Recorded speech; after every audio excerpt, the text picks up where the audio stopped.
Morning folks, Jacinto Trail Report from Jacinto Peak. Today's Monday, May 20th, 2019. San Gorgonio there behind me, and I took a pan around. So we had a nice snowfall overnight,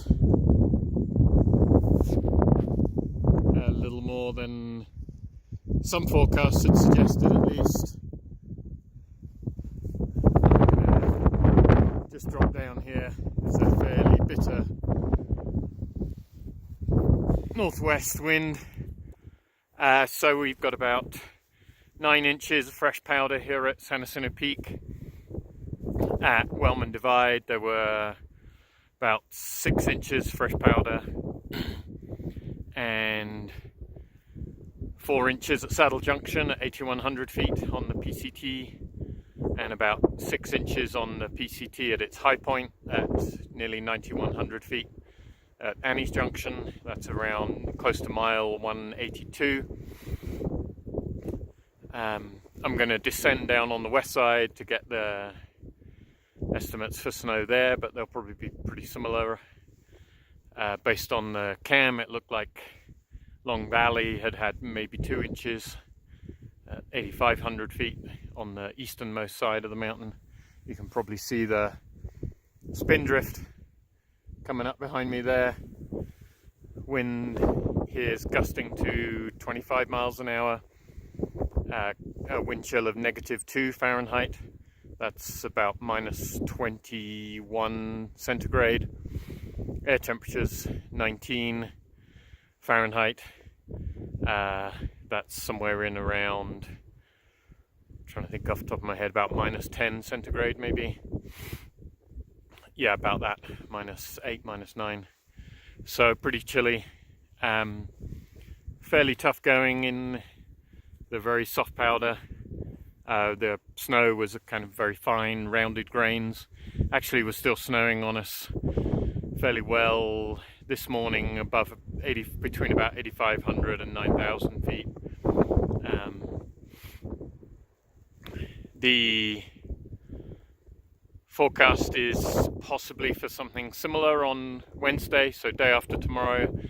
Looks like there might still be some precipitation forecast now for tomorrow, Tuesday 21st, and then definitely some more on Wednesday 22nd, before it then starts to clear up a little bit. This forecast, some forecasts had kind of missed exactly how much snow there was going to be here. This is one of the rare times that the National Weather Service, the NOAA forecast, was accurate. They had said that 8 inches in the high country was possible. In Idlewild we had, I think yesterday in the end, a total of 1.22 inches of rain, and at the elevation of my house, which is 5,550, we'd also had a kind of a hint of some slushy snow, barely a 1/4 inch. So in terms of conditions for the trails, I broke through a really good solid trail today up the east side. I'll try and do the same down on the west side, past some PCTers who had followed my trail up to Annie's Junction. Then they were going to stay on the PCT, so that should have a fairly decent trail punched in as of by this afternoon at least, all the way through, including Fuller Ridge. I ascended for the latter half of the ascent with spikes. They certainly help. Not crucial right now because the powder's nice, but they'll become more useful over the next day or two as there's kind of a freeze-thaw cycle. Some of this is going to start turning quite icy. So I would certainly recommend for the foreseeable future carrying spikes. I'll obviously update that pretty regularly.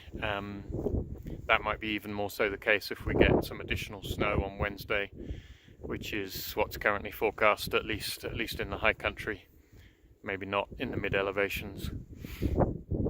Obviously I'll continue to update that.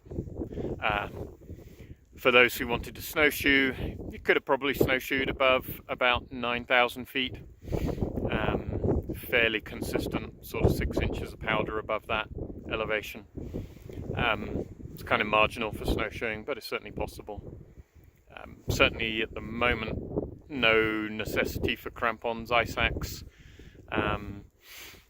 But again, see kind of how much of a freeze-thaw cycle, how much additional snow we get on top over the next couple of days. If it did something like rain on top, then ice axe crampons could start to become pretty useful, particularly up here near the peak in the highest of the high country. Probably not for the PCT. And in a fresh snow day, always a